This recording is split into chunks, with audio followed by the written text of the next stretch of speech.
इसमें कौन है नौरंगिया? हमरो भैया लागे रे। अगर आपका वो भाई लगता तो आप उसकी कौन हुई? हाँ, बहन हुई ना। तो फिर गाली किसको दे रहे हैं? माताओं, चरित को गाने से पहले 1000 बार सोच लो कि आखिर गाली गा रहे तो हम पे तो नहीं आ रही। जिस समय कलेवा खाने के लिए बैठे हैं तो नारियां गीत गा रही है, तब तक भैया एक बूढ़ी दादी माता थी, मुहिमा दांत ना पेटे में कहीं हटाओ, हमारी माँ समधी है, हमको जुट ले दो, निकल ले दो। सुनो, अब समधी चालू करें क्या?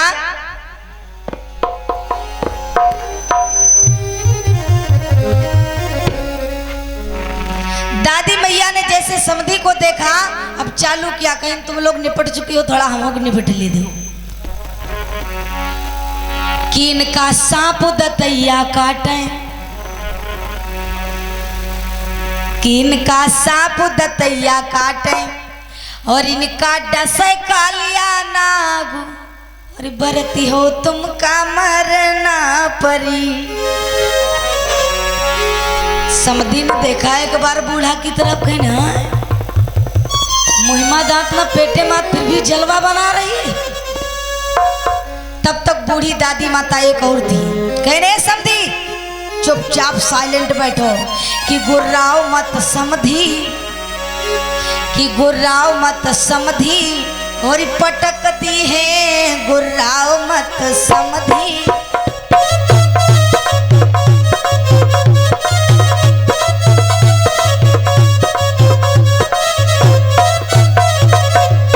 तुम्हारा अनरा और बनरा ली पोत लाए, तुम्हारे अनरा और बनरा सब फेंकती है, तुम्हारे अनरा और बनरा।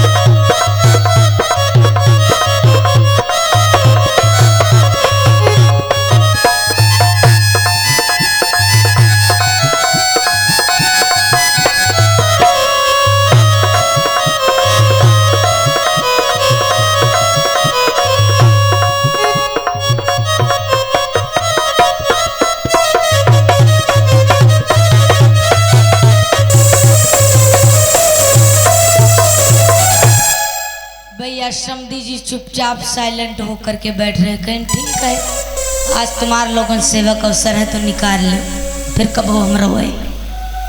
भैया दूल्हे ने चुपचाप कलेवा को खाया। और जिस समय देवकी को विदा करा के महाराज बसदेव चले हैं, पहले के युगों में हुआ करता था, जब बिटिया का विवाह होता था तो बेटी को भेजने के लिए घर से या तो पिता जाता था और या फिर भाई जाता था ससुराल तक भेजने के लिए। लेकिन आजकल भैया कुछ नहीं होते, मारुति द्वारे खड़ी कर दो, वही गेट खोली खुदे बैठ लेती, बैठाने की जरूरत ना है। और पहले की माताएं शिक्षा दिया करती थी, बिटिया अगर सास ससुर कुछ बोले, एक दो बातें कह दे तो जवाब नहीं देना, तो नहीं देती थी माताएं। लेकिन आजकल कहती अगर सास ससुर या कहें तो तुम 10 जरूर कहो, और ज्यादा कुछ कहें तो गैस सिलेंडर चूल्हा साथ में दे रहे, अलग बनाओ खाओ। चलो अब व्यवस्था तो सारी है ही, किस चीज की दिक्कत है? अब भैया देवकी को जिस समय महाराज कंस अपने गोदी में उठा करके डोले में बिठाने के लिए जा रहा है तो फूट फूट के रो रहा है, बहना मैं तेरे बगैर कैसे जीऊंगा। लेकिन ये विधाता, ये कैसा सृष्टि का नियम है जो बेटियां दूसरे घर की अमानत होती है। कि हरी हरी पतिया इमली का बिरावा, तमली लगाए फूलवा।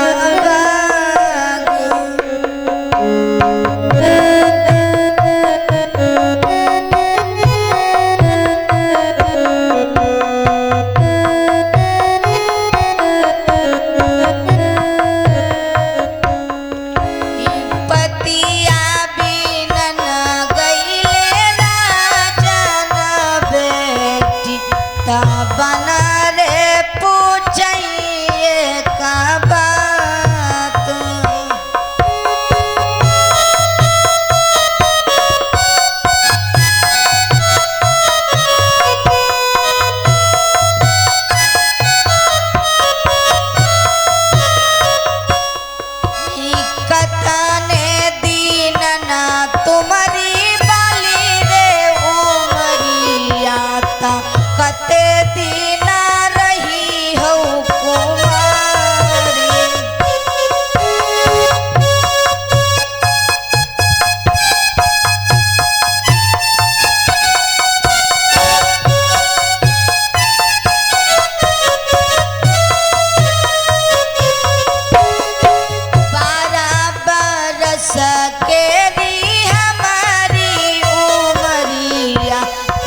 भैया बिना रही हूँ कुंवारी।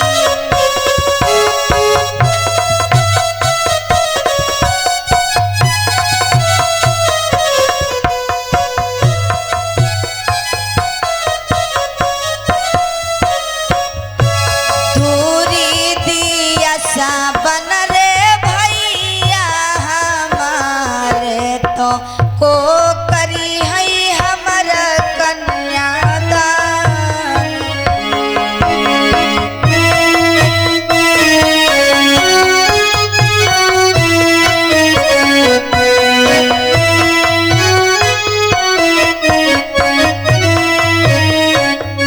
संदेशा पाठव बनरी भैया बोलाव तो करी दे है तुमर कन्यादान।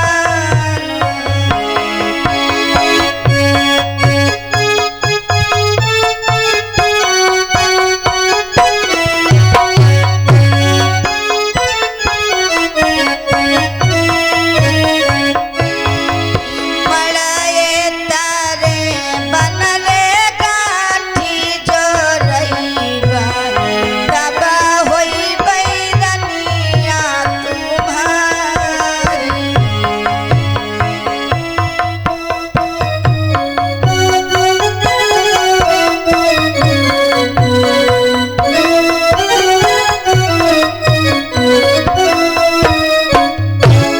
आज जिस समय महाराज कंस देवकी को डोले में बिठाया तो फूट फूट के रो रहा है।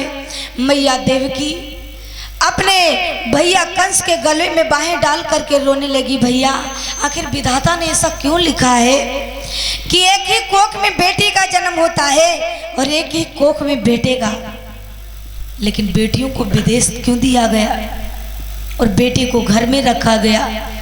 लेकिन भैया बताया गया अपनी बेटी अपने घर में नहीं हजम है, दूसरे की बेटी आती है बहू बन करके वो रह सकती है, लेकिन अपनी बेटियां अपने घर में नहीं रह सकती।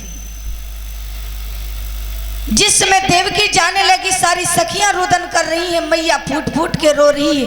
वो कौन सा कलेजा का टुकड़ा है जो मैया अपने कलेजे के टुकड़े को अपने हाथ से जुदा कर रही है। कि बाबुल का ये घर बहना, कि बाबुल का ये घर बहना और कुछ दिन का ठिकाना है।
आज महाराज वसुदेव जी अपनी धर्म पत्नी को लेकर के चले हैं। आगे आगे से डोले को लेकर के महाराज कंस जा रहे हैं। सोच रहे हैं ये मेरी बहन जा रही तो अपनी बहन के बगल में कैसे जिंदा रहूंगा। लेकिन मेरे प्यारे, ये तो सृष्टि का नियम है, बेटियां पराई अमानत होती है। कंसराज रथ से जा रहा है, विचार कर रहा है, हे परमात्मा मेरे तो कुछ समझ में नहीं आ रहा कि मैं अपनी बहन के बगैर कैसे जीऊंगा। लेकिन चलो, जो सृष्टि का नियम है उसे तो निभाना ही पड़ेगा। कि रथ में देवकी जा रही थी और पीछे से एक रसाला था और उसके पीछे श्री कंसराज और वसुदेव कुंवर का साला था। क्योंकि भैया बताया गया है 2 रिश्ते 3 रिश्ते ऐसे होते हैं जो बहुत ही खतरनाक होते हैं। कौन कौन से? एक रिश्ता मामा का, सभी लोगों ने सुना होगा।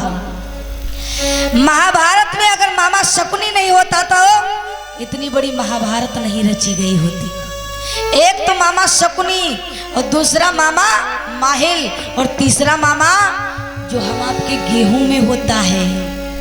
गेहूं हो जाए तो पूरे गेहूं चौपट। और एक रिश्ता कौन है? साले का, साले और जीजा का। जीजा का रिश्ता बहुत ही खतरनाक। और बताते हैं कि हमने देखा इस भारत में बहुत गड़बड़ी मच रही है कि हमने देखा इस भारत में और दिन दिन पे होत घोटाला है और है नाक में दम जी जाओ के सालों ने गजब कर डाला है।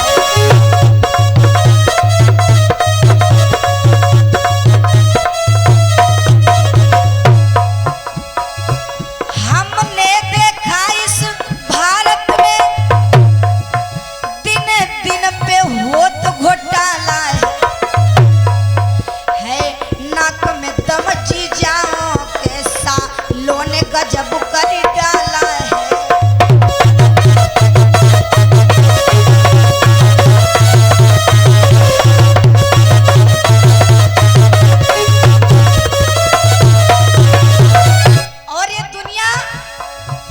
चक्कर में है, हर इंसान किसी न किसी चक्कर में है। क्यों? आप यहाँ पर आए हो, किसी न किसी चक्कर में आए हो। भगवान की चलो कथा सुन ले, थोड़ा जीवन को भी किरदार कर ले। चक्कर चक्कर क्या करते हो, दुनिया पड़ गई चक्कर में।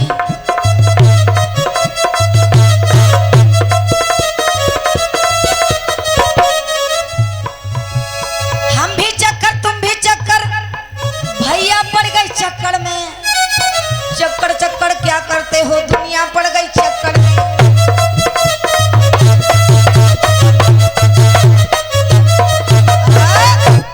ये दुनिया चक्कर में फंसी है, हर इंसान किसी न किसी चक्कर में है।